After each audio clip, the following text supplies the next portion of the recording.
pessoal, tudo bem? Hoje eu vim fazer o vídeo tag uma palavra, uma música com a minha prima Yasmin. Fala oi. Oi. Então, vamos lá. Aqui tá minha tia, aqui tá minha tia, minha prima e essa daqui é minha comadre, tá? E essa outra aqui é minha filhada. E aqui tá minha prima Yasmin. Então vamos lá começar. A tag uma palavra, uma música, então vamos lá. Vai, pega um papelzinho. Aqui estão os papéis. Já tá aqui. E eu vou pegar. Vamos lá. Vou abrir, a gente vai abrir e volta. Eu tirei a palavra gari e ela tirou a palavra baile. Qual é a música?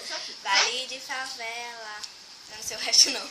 E eu tirei gari. Meu cupi da gari, São Mitras Lix, de Marília Mendonça e ela de MC João. Então vamos para a próxima rodada.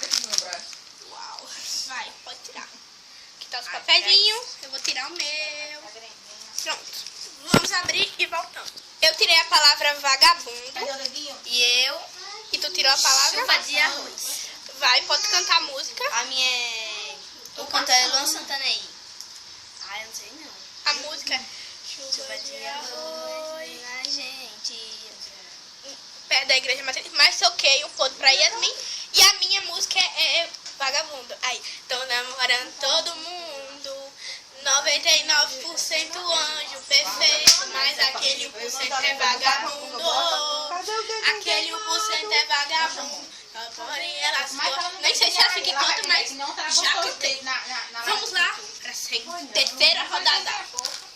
Eu tirei a palavra. Deixa eu ver aqui de novo. Eu tirei Meteoro, que o cantor é Luan Santana, que é burro. Meteoro da Paixão. Eu tirei burro, que o cantor é Biolo e a música é burra demais, não corri atrás, deixei você. Cadê Bahia? E eu tirei a palavra meteoro, que é cantor Luan Santana, e é Meteoro da Paixão, não sei o que, lá.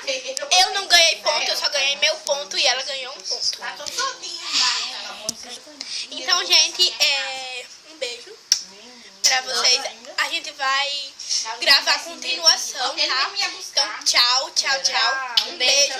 Eu vou deixar as redes sociais dela aqui embaixo no box de informações. E a minha também. Então, tchau.